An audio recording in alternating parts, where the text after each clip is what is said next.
살롬. 하나님의 사랑과 은혜가 오늘 당신의 삶에 가득하기를 축복합니다. 잠시 세상의 소음에서 벗어나 우리 영혼을 위한 고요한 시간을 함께 갖기 원합니다. 오늘 이 말씀을 통해 당신의 마음에 깊은 평안과 위로가 임하기를 기도합니다. 이 은혜로운 메시지가 더 많은 영혼에게 닿을 수 있도록 구독과 좋아요로 하나님의 사랑을 전하는 일에 동참해 주신다면 그것 또한 주님께서 기뻐하시는 귀한 사역이 될 것입니다. 이제 주님께서 오늘 우리에게 주시는 말씀에 함께 귀 기울여 보겠습니다. 우리 인생의 가장 위대한 싸움은 우리 주변에서 일어나는 것이 아니라 바로 우리 내면에서 벌어집니다. 상상해 보십시오. 세상에서 가장 가까웠던 사람들에게 배신당하고 모든 존엄성을 빼앗긴 채 깊은 절망의 구덩이에 던져지는 모습을 말입니다. 하지만 그 속에서도 당신은 무너지기를 거부합니다. 이것은 바로 요셉이 마주했던 현실이었습니다. 억울한 누명을 쓰고 부당하게 감옥에 갇혔습니다. 하지만 성경은 이렇게 증언합니다. 여호와께서 요셉과 함께 하시고 그에게 인자를 더하사 간수장에게 은혜를 받게 하심에 창세기 39장 21절의 말씀입니다. 어떻게 이것이 가능했을까요? 요셉은 어떤 상황에도 흔들리지 않는 법, 즉 그 어떤 것도 자신을 괴롭히지 못하는 것처럼 행동하는 내면의 기술을 터득했기 때문입니다. 그는 억울함과 쓴뿌리가 자신을 지배하도록 내버려두지 않았습니다. 주어진 환경이 자신의 마음속 평화를 결정짓도록 허락하지 않았습니다. 그리고 바로 그 태도 때문에 그는 하나님께서 예비하신 놀라운 운명의 길로 걸어 들어갈 수 있었습니다. 어떤 것에도 흔들리지 않는 법을 배운다는 것은 현실을 외면하거나 무시하라는 뜻이 아닙니다. 오히려 그 현실을 뛰어넘어 그 위에 굳건히 서는 것을 의미합니다. 이것은 이렇게 선포하는 것과 같습니다. 이까짓 일이 내 마음의 평화를 빼앗을 수는 없다. 이 순간의 고통이 하나님의 목적에서 나를 벗어나게 할 수는 없다. 이 감정이 나의 운명을 지배하도록 내버려두지 않겠다. 감정을 다스리는 것은 단순히 예의를 차리는 문제가 아닙니다. 이것은 영적인 훈련이며 하나님께서 우리에게 주신 비밀 무기와도 같습니다. 세상이 온통 흔들릴 때에도 당신이 고요히 중심을 지킬 수 있다면 하나님께서는 당신에게 더 큰 일을 맡기실 수 있습니다. 지금 이 순간에도 누군가는 자신의 감정의 인질로 잡혀 있을지 모릅니다. 과거의 상처로 인한 분노, 미래에 대한 불안, 다른 사람들의 행동에 대한 깊은 실망감. 하지만 제가 만약 당신의 가장 큰 힘이 감정적으로 반응하는 데 있는 것이 아니라 굳건히 머물러 있는 데 있다고 말씀드린다면 어떨까요? 당신이 흔들리지 않는 태도를 배울 때 당신은 당신의 영적 성장을 보호하고 관계를 더욱 깊게 하며 초자연적인 생산성을 발휘하고 마침내 하나님께서 당신을 위해 예비하신 운명의 문으로 들어서게 될 것입니다. 성경 잠언 16장 32절은 이렇게 말씀합니다. 노하기를 더디하는 자는 용사보다 낫고 자기의 마음을 다스리는 자는 성을 빼앗는 자보다 나으니라. 다시 말해 자기 절제는 약함이 아니라 가장 치열한 영적 전쟁입니다. 그렇다면 오늘 우리가 마주해야 할 핵심 질문은 이것입니다. 모든 것이 나를 괴롭힐 때 어떻게 아무렇지 않은 듯 행동할 수 있을까? 폭풍 속에서 어떻게 평안을 유지하고 역경 속에서 미소 지으며 시련 앞에서 당당하게 걸어갈 수 있을까? 지금부터 우리는 요셉처럼 걷고 예수님처럼 굳건히 서며 당신이 본래 창조된 모습, 즉 감정적으로 흔들리지 않는 하나님의 자녀로 살아갈 수 있도록 돕는 성경적 원리와 실제적인 지혜들을 함께 나누어 보고자 합니다. 본격적인 이야기에 앞서 먼저 내면의 평화가 가진 힘에 대해 깊이 묵상해 보겠습니다. 혹시 거센 폭풍우 속에서 평화롭게 잠든 사람을 본 적이 있으신가요? 번개가 치고 천둥이 울리며 바람이 모든 것을 뒤흔드는 그 순간에도 마치 별이 쏟아지는 조용한 밤처럼 깊이 잠든 사람 말입니다. 그것이 바로 예수님께서 하신 일입니다. 마가복음 4장은 우리의 걸음을 잠시 멈추게 하는 한순간을 기록하고 있습니다. 제자들은 예수님과 함께 배를 타고 있었고 거센 광풍이 몰아쳤습니다. 바람은 포효했고 파도는 배를 집어삼킬 듯 덮쳤으며 배 안에는 물이 차오르기 시작했습니다. 그들은 평생을 바다에서 보낸 전문 어부들이었습니다. 그런 그들이 두려워했다는 것은 이 폭풍이 결코 작은 일이 아니었음을 의미합니다. 그때 예수님께서는 무엇을 하고 계셨을까요? 배의 뒤편 고물에서 베개를 베고 주무시고 계셨습니다. 공포에 질린 제자들은 예수님을 깨우며 소리쳤습니다. 선생님이여, 우리가 죽게 된 것을 돌보지 아니하시나이까. 그러자 예수님께서는 그분의 고요한 위엄 속에서 일어나시어 바람을 꾸짖으시고 바다를 향해 말씀하셨습니다. 잠잠하라, 고요하라. 그러자 즉시 바람이 그치고 바다는 유리처럼 잔잔해졌습니다. 그리고 제자들을 향해 물으셨습니다. 어찌하여 이렇게 무서워하느냐? 너희가 어찌 믿음이 없느냐? 이 장면을 당신의 마음속에 깊이 새겨보십시오. 단지 기적 그 자체가 아니라 그 속에 담긴 예수님의 마음가짐을 말입니다. 예수님은 폭풍에 반응하지 않으셨습니다. 그분은 평화의 자리에서 폭풍에 대응하셨습니다.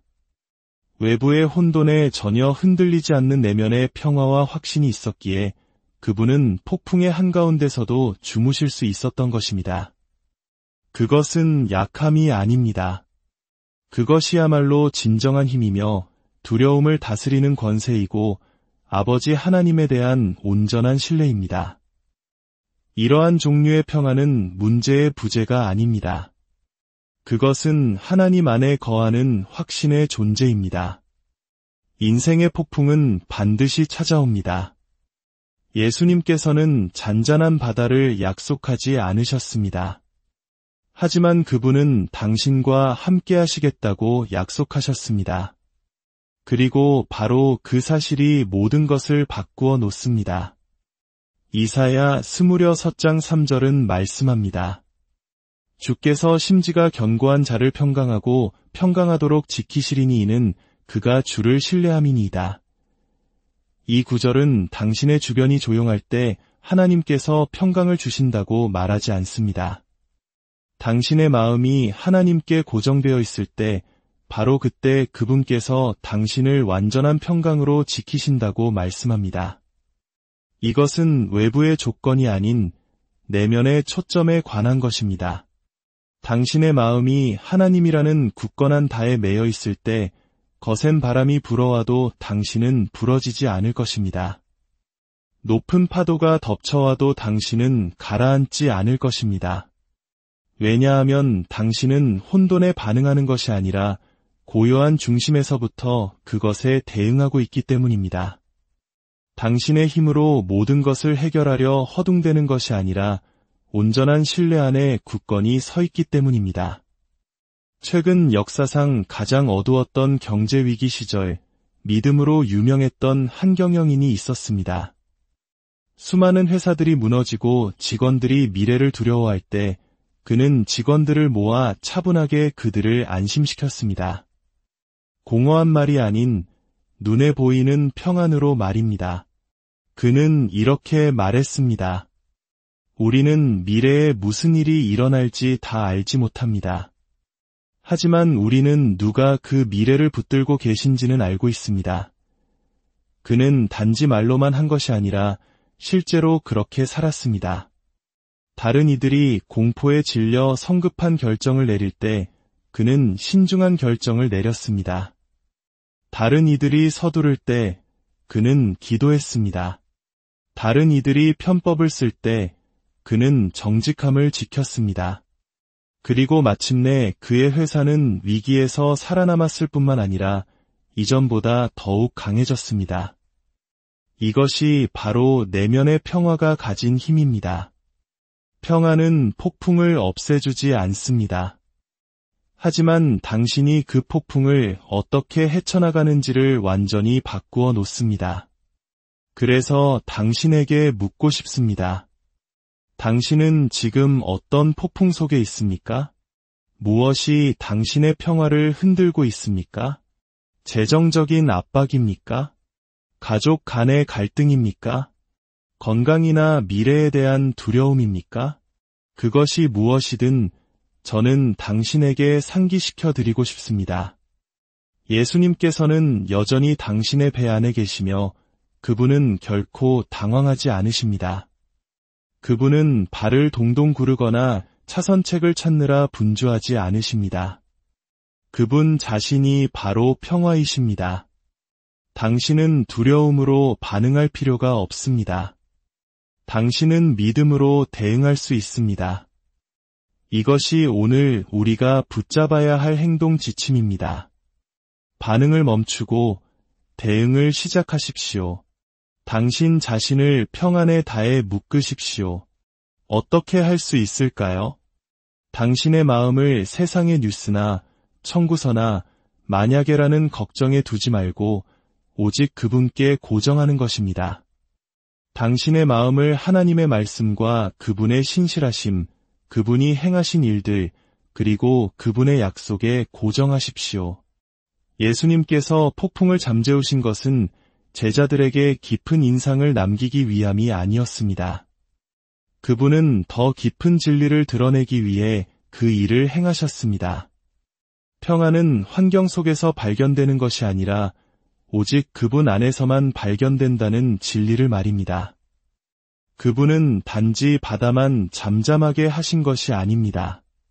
그분은 제자들의 내면에 있던 폭풍, 즉 그들의 두려움과 불신, 그리고 하나님의 아들이 함께 계시다는 사실을 잊어버린 그들의 연약함을 드러내셨습니다. 그리고 우리 대부분의 폭풍은 바로 그곳, 저 바깥 세상이 아니라 바로 여기, 우리의 마음과 생각 속에서 휘몰아칩니다. 그러니 오늘 이 초대에 응하십시오. 폭풍이 당신의 존재 상태를 결정하도록 내버려 두지 마십시오.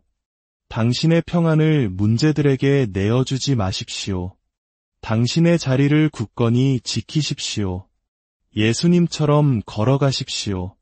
세상이 공황에 빠지라고 말할 때 잠을 청하고 세상이 두려움을 말할 때 평화를 선포하십시오. 그리고 가장 중요한 것은 당신을 완전한 평강으로 지키시는 그분과 항상 연결되어 있는 것입니다. 이것은 우연이 아니라 당신의 선택에 달려 있습니다. 평안은 수동적인 상태가 아니라 하나님 안에 닻을 내린 결단이며 훈련이며 마음가짐이기 때문입니다. 세상이 당신이 왜 그렇게 평온한지 궁금해하게 하십시오. 당신이 파도를 무시하고 있기 때문이 아니라 누가 그 파도를 다스리시는지 알고 있기 때문임을 그들이 보게 하십시오. 당신의 삶이 이사야 26장 3절에 살아있는 증거가 되게 하십시오. 혼돈 속에서도 평안이 가능하다는 것을 보여주는 거러 다니는 증인이 되십시오. 왜냐하면 당신은 결코 혼자가 아니며 폭풍이 마지막 말을 하는 것이 아니라 오직 평안만이 최종 승리를 선포하기 때문입니다. 이제 자기 훈련을 통해 어떻게 감정을 다스릴 수 있는지 계속해서 탐구해 보겠습니다. 혹시 순간의 격한 감정에 휩쓸려 나중에 되돌리고 싶은 말을 내뱉은 적이 있습니까? 그 순간의 분노나 좌절감은 마치 우리가 통제할 수 없는 폭풍처럼 느껴질 수 있습니다. 하지만 감정을 다스리는 것이 감정을 억누르는 것이 아니라 그것을 훈련시키는 것이라고 말씀드린다면 어떨까요? 진정한 감정 조절은 아무것도 느끼지 않는 척하는 데서 오는 것이 아니라 반응하는 대신 대응하도록 당신의 마음을 훈련시키는 데서 비롯됩니다. 사도 바울은 고린도전서 15장 31절에서 강력한 말씀을 선포했습니다. 나는 날마다 죽노라. 언뜻 들으면 극단적이거나 심지어 병적으로 들릴 수도 있습니다. 하지만 바울은 육체적인 죽음을 말한 것이 아니었습니다. 그는 자신의 육체와 충동, 감정을 하나님의 권위 아래 두기로 하는 의도적이고 매일의 결단, 즉 순복에 대해 말하고 있었던 것입니다. 매일같이 바울은 감정보다 목적을 선택했습니다. 그것이 바로 자기 훈련의 모습입니다. 자기 훈련은 기쁨을 부정하는 것이 아닙니다. 그것은 당신 자신을 하나님의 목적에 맞추는 것입니다.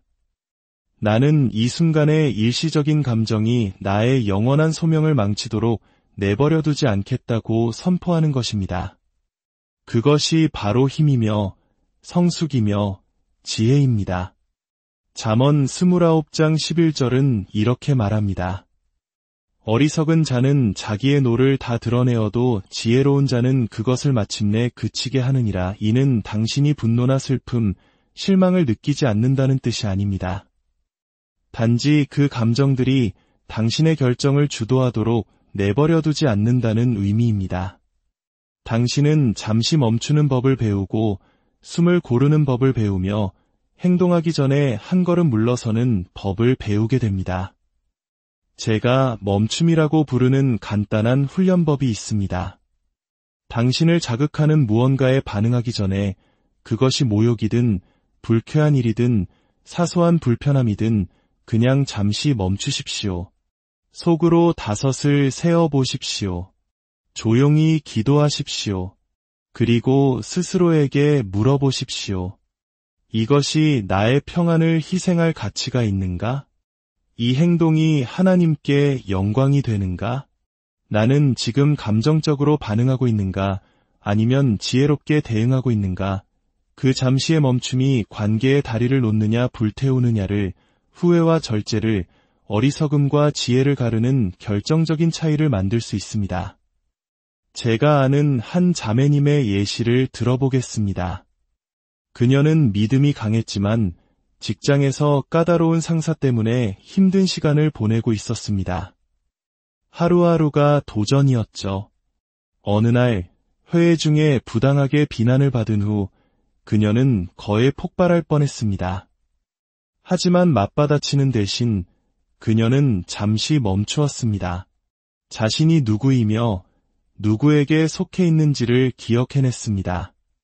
그녀는 나중에 제게 이렇게 말했습니다. 만약 제가 원하는 대로 반응했다면 저는 그리스도인으로서의 증거를 잃었을 거예요. 제 감정이 아니라 성령님께서 이끄시도록 해야만 했어요. 그것은 약함이 아닙니다. 그것은 통제된 힘이며 훈련된 모습입니다. 개인적으로 저에게 도움이 되었던 또 다른 방법은 감정 유발 요인 기록하기입니다. 하루를 마치며 무엇이 당신을 화나게 했는지, 무엇이 당신의 마음을 흔들었는지 적어보십시오. 그리고 그 옆에 그에 대한 성경적인 진리의 말씀을 적는 것입니다. 만약 버려졌다는 느낌이 들었다면 히브리서 13장 5절의 말씀, 내가 결코 너희를 버리지 아니하고 너희를 떠나지 아니하리라 로마서 싸우십시오. 만약 벅찬 감정에 휩싸였다면 마태복음 11장 28절의 말씀, 수고하고 무거운 짐진 자들아 다 내게로 오라 내가 너희를 쉬게 하리라로 응답하십시오. 시간이 지나면서 당신은 상처가 아닌 말씀으로 생각하도록 당신의 마음을 훈련시키기 시작할 것입니다. 감정은 적이 아닙니다. 감정은 독재자가 아니라 지표입니다. 감정은 무언가 일어나고 있음을 알려주지만 다음에 무슨 일이 일어날지를 결정할 권리는 없습니다. 바로 그 지점에서 자기 훈련이 개입하는 것입니다. 사도 바울이 나는 날마다 죽노라고 말할 수 있었다면 우리도 그렇게 할 수 있습니다. 우리는 항상 옳아야 한다는 필요에 대해 죽을 수 있습니다. 맞받아쳐야 한다는 필요에 대해 죽을 수 있습니다. 보복하고 싶은 욕망에 대해 죽을 수 있습니다. 왜냐하면 우리가 그렇게 할 때 우리는 진정으로 살아나기 때문입니다. 하나님의 뜻과 일치하여 살고 명료함 속에서 살며 평안 속에서 살게 되는 것입니다. 우리는 모든 것을 표현하고 쏟아내고 느끼는 대로 즉시 말하라고 부추기는 세상에 살고 있습니다. 하지만 하나님의 지혜는 참으라고 말씀하십니다. 당신이 약해서가 아니라 당신이 깊이 뿌리내리고 있기 때문입니다. 당신이 육신이 아닌 성령의 인도를 받기 때문입니다. 당신의 미래가 순간에 억제되지 않은 감정에 의해 탈취당하기에는 너무나도 중요하다는 것을 이해하기 때문입니다. 감정을 다스리는 것은 하룻밤 사이에 일어나지 않습니다.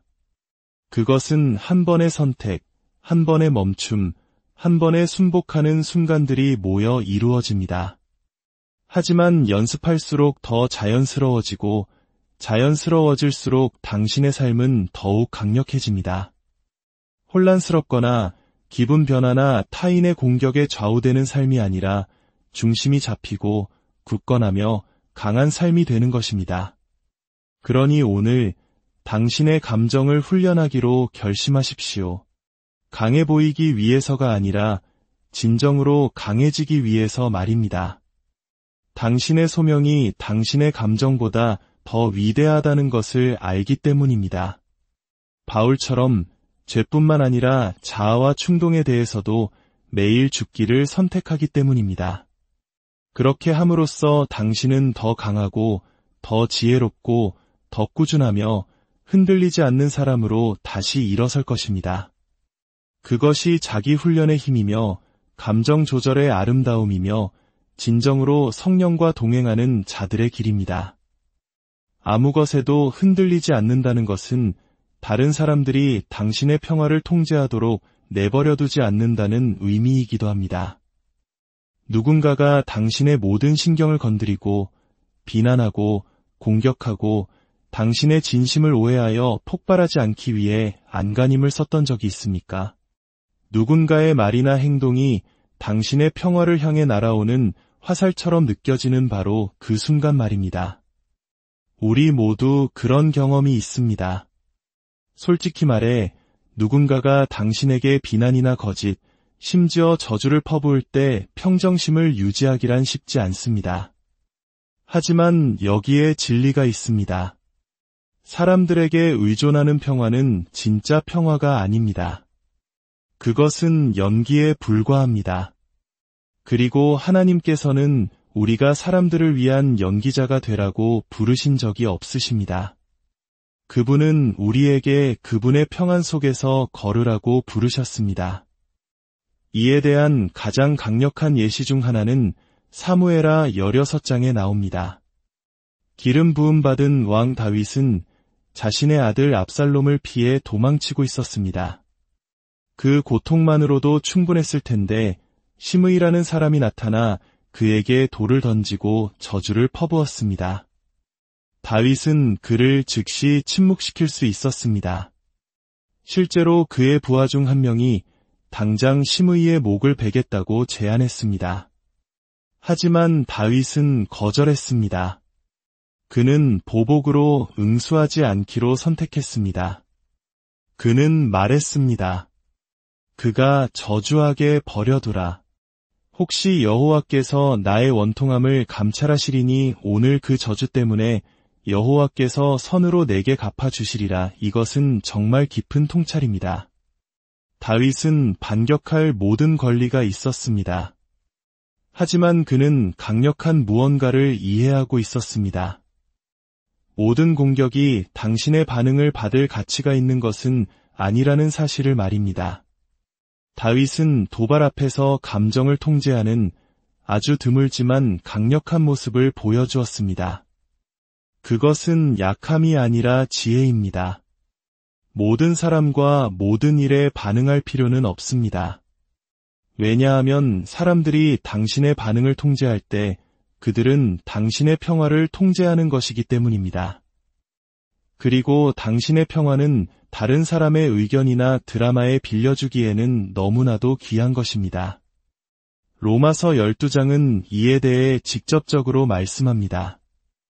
아무에게도 악을 악으로 갚지 말고 내 원수가 줄이거든 먹이고 악에게 지지 말고 선으로 악을 이기라. 이것은 단지 감상적인 말이 아닙니다. 이것은 전략입니다. 이것이 바로 당신 자신을 잃지 않으면서 승리하는 방법입니다. 주변 사람들이 당신을 흔들려고 할 때 굳건히 서는 방법입니다. 저도 이것을 직접 경험했습니다. 맞받아치고 싶고 자신을 변호하고 싶고 내가 옳았다는 것을 증명하고 싶었던 때가 있었습니다. 하지만 하나님께서 제게 속삭이셨습니다. 그들에게 반응하지 말고 나에게 응답하라. 그리고 저는 깨닫기 시작했습니다. 저는 사람들의 감정의 열기에 그저 반응하는 온도계가 아닙니다. 저는 온도를 설정하는 온도 조절 장치입니다. 저는 제가 살고 싶은 분위기를 결정하며 저는 평화를 선택합니다. 오늘 당신을 향해 선포하고 싶은 것이 바로 이것입니다. 당신은 반응적인 존재가 아니라 응답하는 존재입니다. 당신은 사람들의 기능 장애에 의해 통제되는 것이 아니라 하나님의 임재 안에 닻을 내리고 있습니다. 그리고 그 닿은 비난의 바람이 거세게 불어올 때에도 굳건히 버팁니다. 누군가가 분노를 표출할 때 그를 바라보며 당신의 폭풍이 나의 평온함에서 나를 끌어내도록 내버려두지 않겠습니다. 라고 말할 수 있는 것, 거기에는 영적인 성숙함이 있습니다. 왜냐하면 평화는 갈등의 부재 속에서 발견되는 것이 아니라 하나님의 임재 속에서 발견되기 때문입니다. 당신의 눈이 그분께 고정되어 있을 때 사람들이 당신에 대해 하는 말은 그분께서 당신 안에 두신 것을 흔들 수 없습니다. 예수님께서도 이 모습을 반복해서 보여주셨습니다. 그분은 고소하는 자들 앞에서 침묵하셨습니다. 모욕을 모욕으로 갚지 않으셨습니다. 자신의 이름을 변호하는데 에너지를 낭비하지 않으셨습니다. 그분은 자신의 마음을 아버지 하나님께 맡기셨습니다.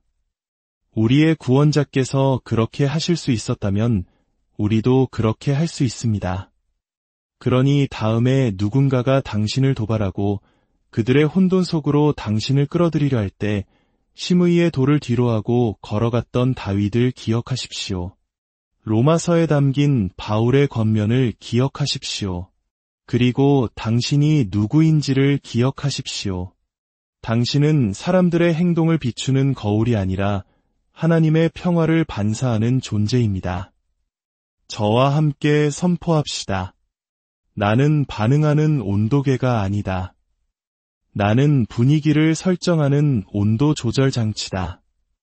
나는 악을 악으로 갚지 않고 선으로 악을 이긴다. 나는 사람이 아닌 하나님께 응답한다. 그리고 나의 평화는 결코 변하지 않으시는 그분에 의해 보호받는다. 이것이 바로 당신이 흔들리지 않고 사는 방법입니다. 존엄을 지키며 걷는 방법입니다. 당신의 분위기를 지키고 은혜롭게 자신을 이끌어가는 방법입니다. 사람들이 당신의 평화를 통제하게 하는 것이 아니라 하나님께서 당신의 마음을 다스리시게 함으로써 말입니다. 이제 좌절을 발판으로 바꾸는 법을 발견할 완벽한 순간입니다. 모든 것이 무너져 내리는 곳에서 하나님, 이 모든 일 가운데 어디에 계십니까? 라고 자문해 본 적이 있습니까? 어쩌면 그것은 당신의 희망을 앗아갈 만큼 무거운 배신, 거절 또는 실패였을지도 모릅니다. 좌절은 우리를 잊혀지고 부서지고 때로는 벌을 받는 것처럼 느끼게 만듭니다. 하지만 당신이 좌절이라고 부르는 바로 그것이 당신을 위한 발판이 심어지고 있는 토양이라면 어떨까요? 당신이 오늘 처한 구덩이가 하나님께서 당신을 위해 준비하신 궁전을 위한 훈련장이라면 어떨까요? 창세기 37장에서 신장에 기록된 요셉의 이야기를 잠시 생각해 봅시다. 이것은 역사상 가장 강력한 회복력에 대한 이야기 중 하나입니다. 요셉은 단 한 번의 좌절이 아닌 연속적인 좌절에 직면했습니다. 먼저 그는 자신의 형제들에게 배신당하고 구덩이에 던져졌으며 물건처럼 팔렸습니다. 그리고 보디발의 집에서 상황이 나아지기 시작했을 때 그는 억울한 누명을 쓰고 감옥에 갇혔습니다. 하지만 이 모든 일에도 불구하고 요셉은 자신의 정직함을 잃지 않았습니다. 그는 쓴뿌리가 자리 잡도록 내버려두지 않았습니다. 그는 자신의 환경이 자신의 정체성을 바꾸도록 허락하지 않았습니다. 그는 신실함을 유지했고 섬겼으며 하나님을 향한 부드러운 마음을 지켰습니다. 그리고 하나님의 완벽한 때에 무슨 일이 일어났는지 아십니까? 요셉은 높임을 받았습니다. 그는 단 하루 만에 감옥에서 궁전으로 옮겨졌습니다. 그가 자신의 자리를 위해 싸웠기 때문이 아니라 인내의 시험을 통과했기 때문입니다. 야고보서 1장 3절은 이는 너희 믿음의 시련이 인내를 만들어내는 줄 너희가 알미라고 말씀합니다. 하나님은 요셉을 부수려고 하신 것이 아니라 그를 세우고 계셨습니다. 그를 벌하고 계신 것이 아니라 그를 준비시키고 계셨습니다. 감정적인 성숙은 삶이 쉬울 때 오지 않습니다. 그것은 실망의 불 속에서 단련됩니다. 아무것도 이해되지 않을 때에도 기다리고 신뢰하며 예배해야 하는 시기를 통해 만들어집니다.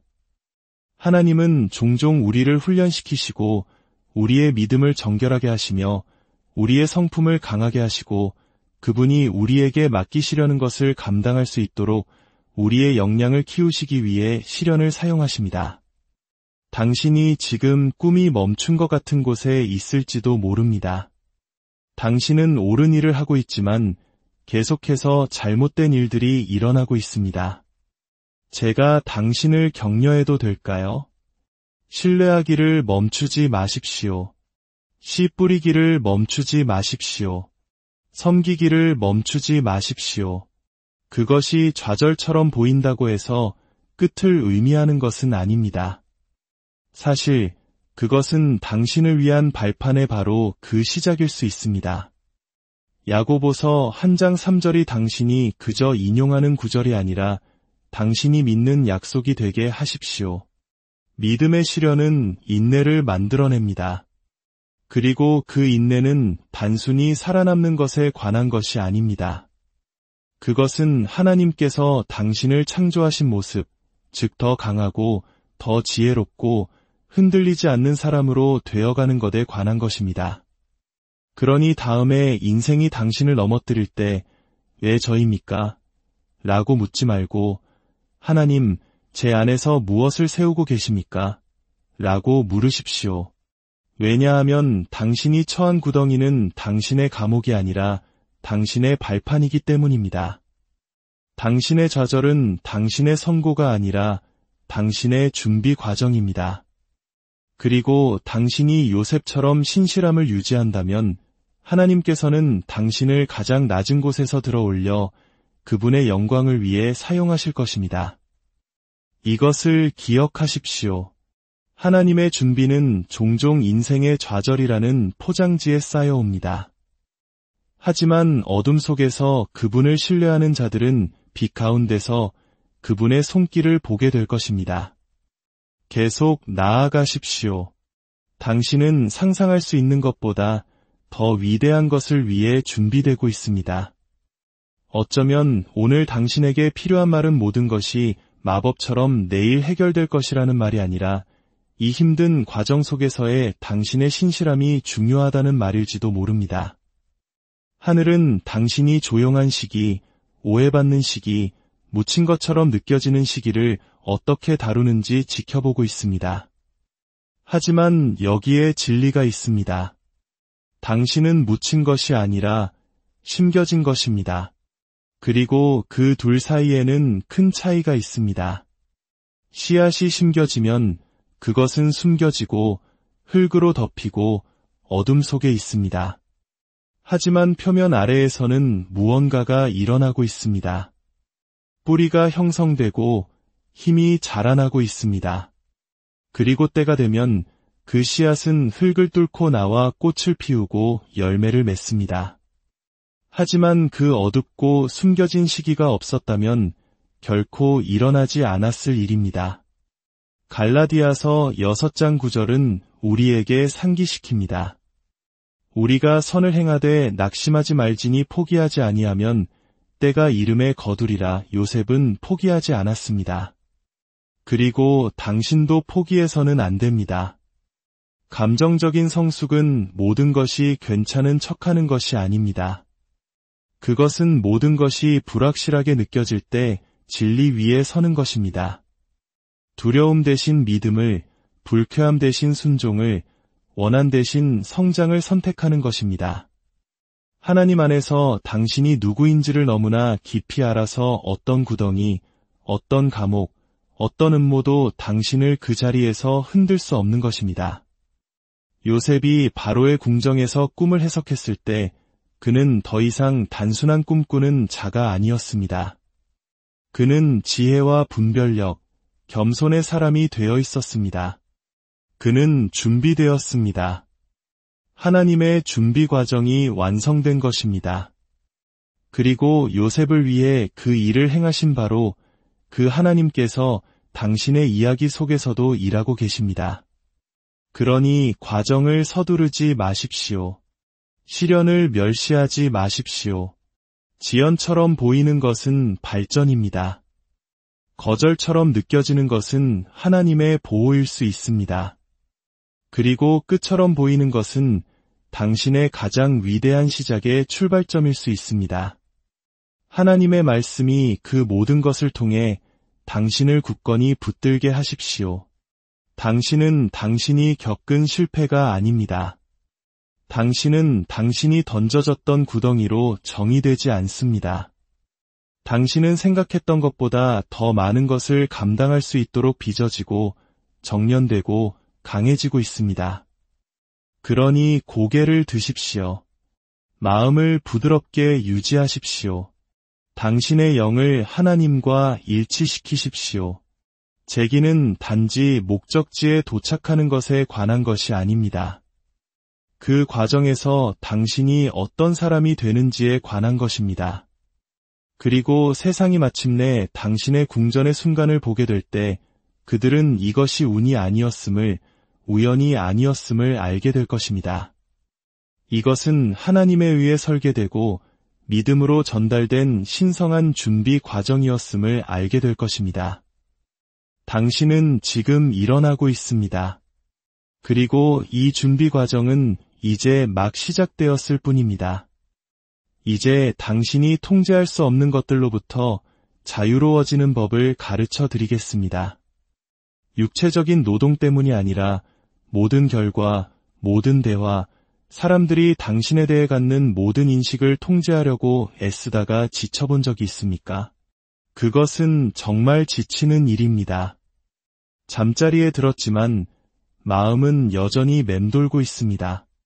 그들이 했던 말을 되새기고 당신이 했어야 할 말을 연습하며 이것저것 해결하지 않으면 무슨 일이 일어날지 걱정합니다. 그리고 천천히 깨닫지도 못하는 사이에 당신의 평화는 새어나가기 시작합니다. 하지만 여기에 당신의 영혼을 자유롭게 할 수 있는 강력한 진리가 있습니다. 모든 것이 당신의 반응을 받을 가치가 있는 것은 아닙니다. 그것은 약함이 아니라 지혜이며 영적인 성숙입니다. 예수님께서는 마태복음 27장에서 그의 재판 중에 이것을 명확하게 보여주셨습니다. 거짓 고발과 왜곡된 진실, 악의적인 공격이 난무할 때 성경은 대제사장들과 장로들에게 고발을 당하되 아무 대답도 아니하시는지라. 한마디도 대답하지 아니하시니 총독이 크게 놀라워하더라고 기록합니다. 생각해 보십시오. 유일하게 완전히 무죄하셨던 예수님께서 자신을 변호하지 않으셨습니다. 왜일까요? 그분은 아버지의 뜻 안에서 안전하셨기 때문입니다. 그분은 자신이 누구인지, 무엇을 위해 보내졌는지 아셨습니다. 그리고 모든 비판, 모든 방해, 모든 감정적인 미끼에 에너지를 쏟는 것이 자신을 목적에서 벗어나게 할 것이라는 것을 이해하셨습니다. 오늘 당신의 마음을 자유롭게 할 수 있는 무언가를 말씀드려도 될까요? 당신은 모든 사람에게 자신을 설명할 필요가 없습니다. 당신의 손을 벗어난 것을 고칠 필요가 없습니다. 당신의 운명에 속하지 않은 사람들로부터 인정이나 해명을 쫓을 필요가 없습니다. 어떤 것들은 그저 종결 없이, 이해 없이, 마지막 말 없이 놓아주어야 합니다. 우리가 끊임없이 반응 모드로 살 때 모든 불쾌함에 응답하고 모든 결정을 변호하며 모든 오해를 바로잡으려 할 때 우리는 단지 시간을 낭비하는 것이 아닙니다.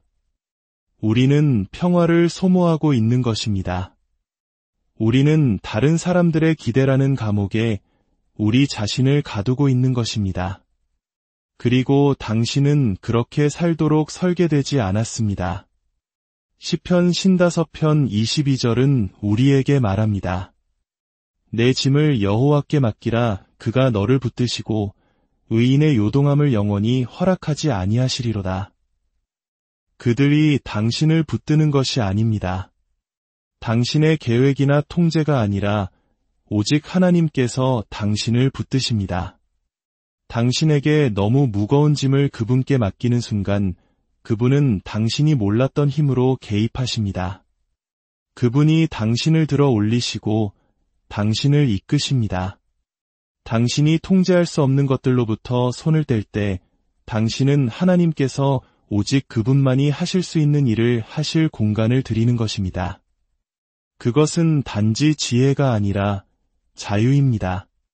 당신이 당신을 고갈시키는 것들로부터 분리되고 당신을 지탱하는 것에 순복하는 삶을 살기 시작할 때 무슨 일이 일어나는지 아십니까? 당신은 혼돈에 지배당하는 것을 멈추고 끊임없는 감정적 소진 상태에서 벗어나 사람들을 혼란스럽게 하는 조용한 힘 속에서 걷기 시작할 것입니다.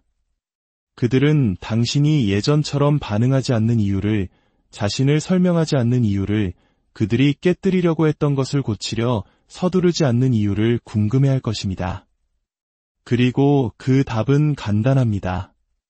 당신은 내려놓는 힘을 배웠기 때문입니다.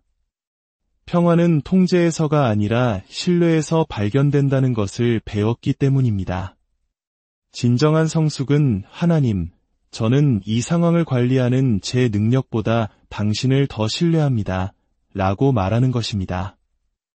단지 이해받기 위해 당신의 감정적 안녕을 희생하기를 거부하는 것입니다. 교만보다 목적을, 반응보다 심을 선택하는 것입니다. 다시 예수님을 생각해 보십시오.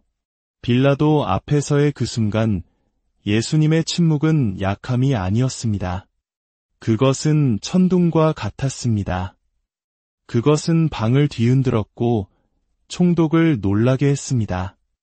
왜냐하면 그것은 자연스럽지 않고 평범하지 않기 때문입니다. 대부분의 사람들은 평화를 잃는 한이 있더라도 자신이 옳다는 것을 위해 싸울 것입니다. 하지만 예수님은 고요히 서 계셨습니다. 그리고 그 고요함 속에서 그분은 말보다 더 큰 소리로 선포하셨습니다. 나의 평화는 협상의 대상이 아니다. 나의 정체성은 재판받고 있지 않다. 나의 소명은 당신의 의견에 달려있지 않다. 하나님께서 당신을 부르시는 곳이 바로 그곳입니다. 방어적이거나 절박한 삶이 아니라 신성한 자신감 속에서 사는 삶입니다. 나는 내가 누구인지, 그리고 내가 누구에게 속해 있는지 안다고 말하는 평화입니다. 당신은 모든 사람에게 설명할 의무가 없습니다. 어떤 사람들은 당신을 공격하는 것이 아니라 그들의 마음속에 만들어낸 당신의 모습을 공격하고 있는 것입니다.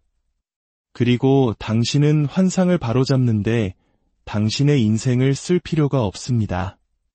그러니 과도한 생각의 폭풍에서 벗어나 순복의 고요함 속으로 들어가십시오. 내 짐을 여호와께 맡기라.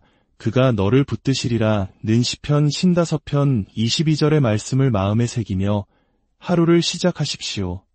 그것은 약속이며 하나님은 약속을 깨뜨리지 않으십니다. 당신 것이 아닌 것을 집으려는 유혹이 들 때마다 잠시 멈추고 물으십시오. 이것이 내가 져야 할 짐인가? 만약 아니라면 그것을 다시 하나님의 손에 되돌려 놓으십시오. 인정받으려는 필요를 내려놓으십시오. 설명해야 한다는 압박감을 내려놓으십시오.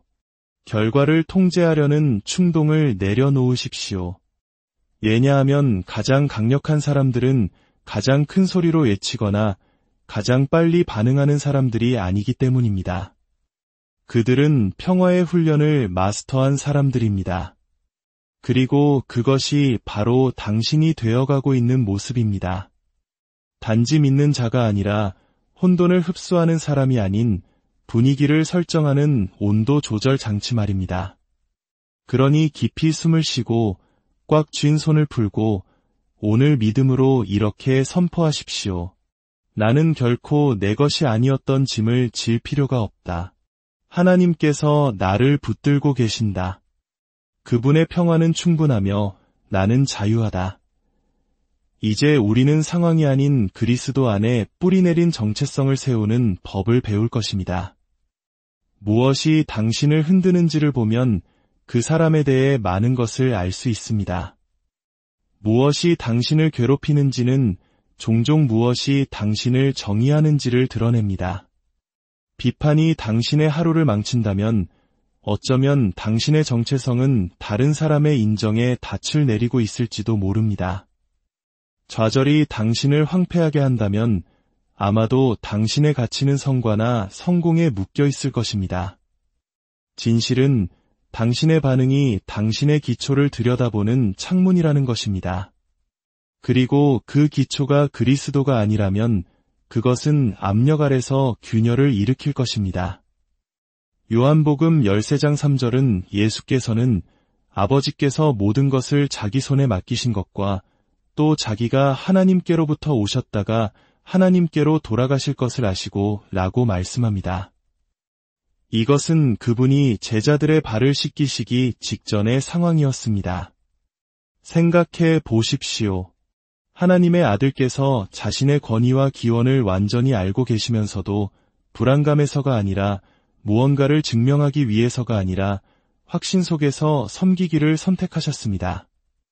예수님은 무언가가 되기 위해 섬기신 것이 아니라 이미 자신이 누구인지를 아셨기 때문에 섬기셨습니다. 그것이 바로 흔들리지 않는 정체성의 핵심입니다. 당신이 그리스도 안에 뿌리내리고 있을 때 폭풍은 당신의 가치를 바꾸지 못합니다. 다른 사람들의 침묵이 당신의 소명을 취소하지 못합니다. 배신이 당신의 가치를 감소시키지 못합니다. 예수님은 자신이 누구인지 아셨기에 사람들이 하거나 말하는 어떤 것도 그것을 바꿀 수 없었습니다. 그리고 그것이 바로 우리가 초대받은 삶입니다. 주변 환경의 모든 변화에 반응하는 삶이 아니라 영원한 진리 위에 굳건히 심겨진 삶입니다. 하지만 여기에 도전이 있습니다. 우리는 이미지, 소셜미디어, 지위, 성공에 집착하는 세상에 살고 있습니다. 그 모든 것들이 너 자신을 증명하라고 외치고 있습니다. 그리고 우리가 조심하지 않으면 우리는 모래 위에, 즉 사람들의 변덕스러운 의견, 인생의 흥망성쇠, 박수와 침묵 위에 우리의 정체성을 쌓기 시작합니다. 하지만 그런 것들은 당신을 지탱할 수 없습니다. 그것들은 결코 그럴 의도로 만들어지지 않았습니다. 갈라디아서 2장 20절은 담대하게 선포합니다. 내가 그리스도와 함께 십자가에 못 박혔나니 그런즉 이제는 내가 사는 것이 아니요 오직 내 안에 그리스도께서 사시는 것이라. 이제 내가 육체 가운데 사는 것은 나를 사랑하사 나를 위하여 자기 자신을 버리신 하나님의 아들을 믿는 믿음 안에서 사는 것이라. 이것은 단지 성경 구절이 아닙니다. 이것은 스스로 만든 정체성을 포기하고 그리스도 중심의 정체성을 받아들이는 선언이자 순복입니다. 당신이 사랑받고 있음을 알 때 당신은 인정을 받기 위한 연기를 멈춥니다.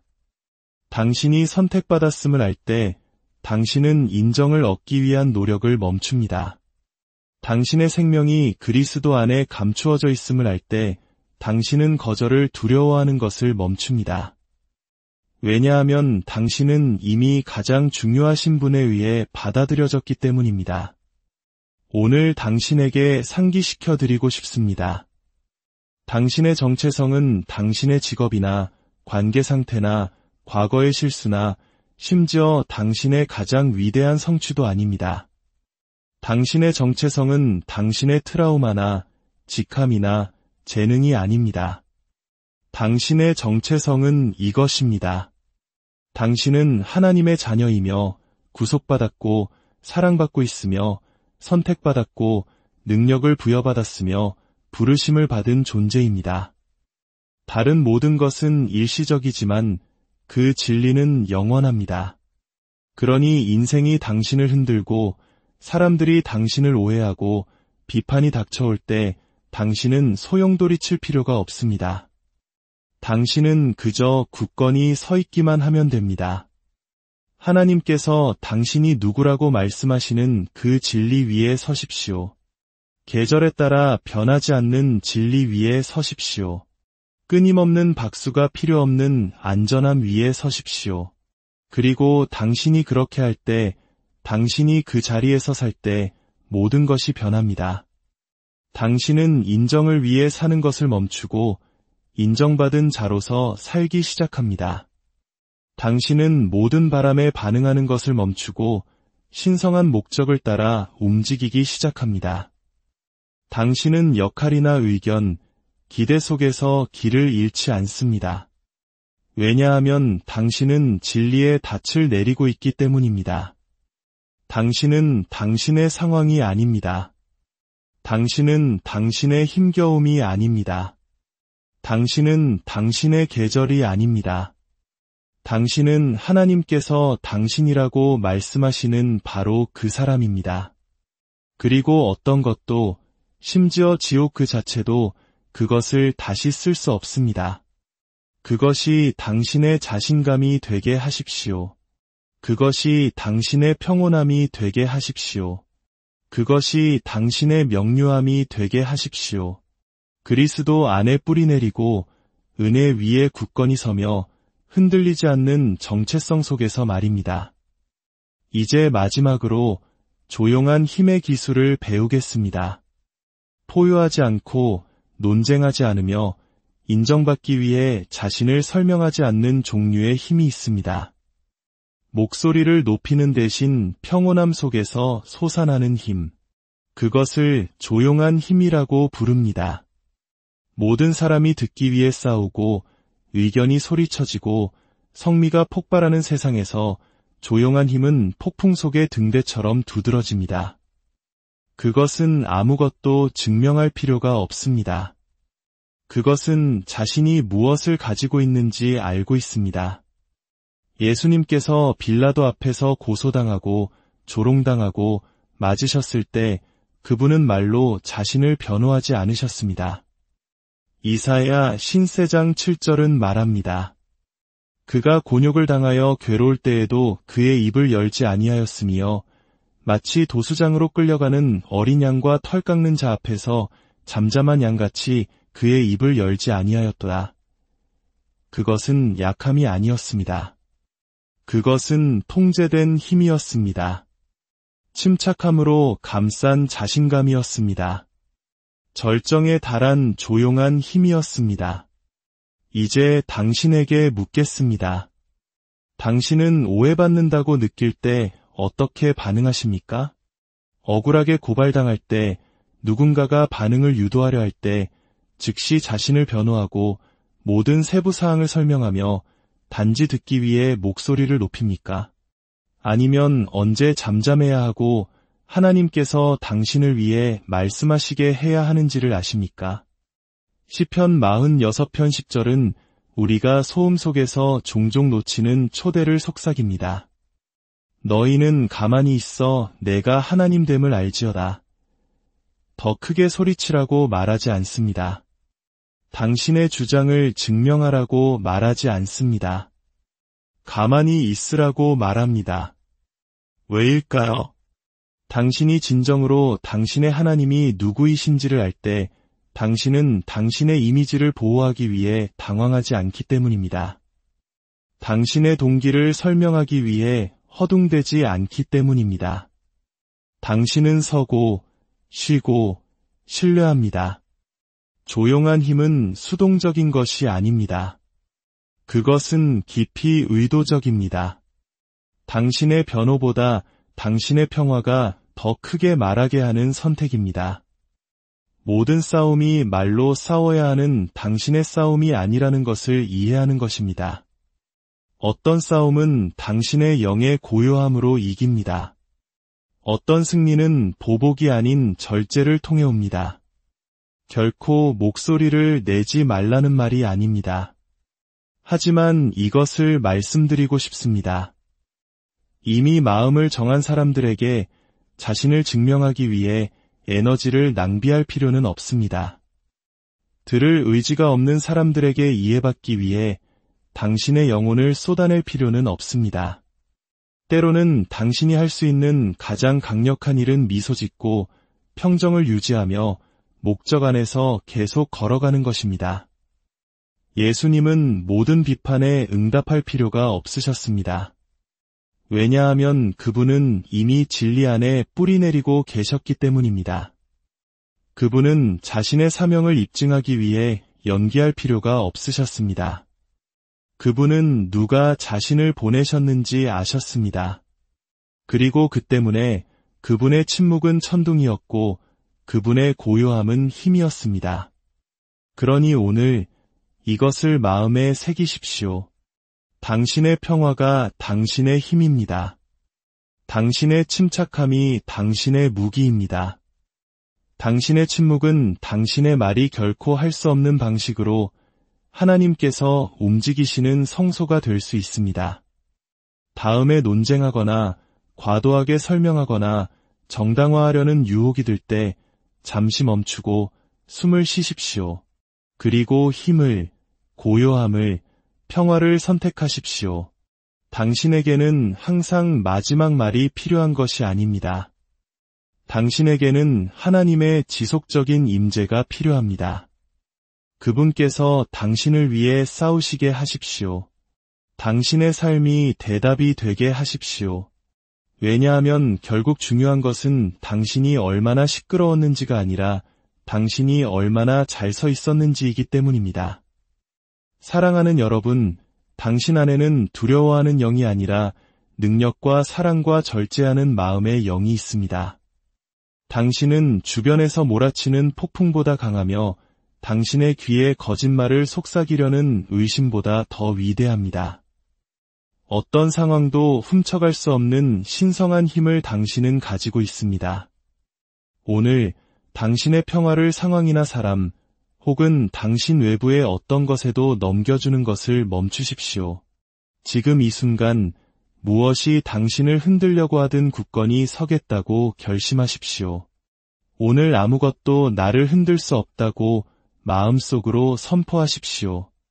이것은 교만이 아니라 당신 안에 거하시는 분이 당신의 평온을 위협하는 자보다 더 위대하다는 믿음의 뿌리를 둔 선언입니다. 모든 시련을 꾸준한 마음과 흔들리지 않는 영으로 마주하셨던 예수님의 존엄함으로 걸어가십시오. 환경의 희생자가 아니라 하나님의 능력에 닻을 내린 승리자로서 자신을 이끌어 가십시오. 이제 이 시간 오늘 들은 말씀을 마음에 품고 함께 기도하기 원합니다. 사랑과 은혜의 하나님 아버지, 오늘 우리에게 주신 귀한 말씀에 감사드립니다. 요셉처럼, 다윗처럼, 그리고 우리 주 예수 그리스도처럼 세상의 폭풍 속에서도 흔들리지 않는 믿음과 평안을 허락하여 주시옵소서. 우리의 감정이 우리를 지배하지 않게 하시고 오직 성령님께서 우리의 마음과 생각을 다스려 주시옵소서. 우리의 정체성이 세상의 평가나 환경에 있지 아니하고 오직 그리스도 예수 안에 굳건히 뿌리내리게 하옵소서. 이 말씀을 듣는 모든 당신의 자녀들 위해 하늘의 평강을 부어주시고 그 어떤 시련 속에서도 주님 주시는 힘으로 넉넉히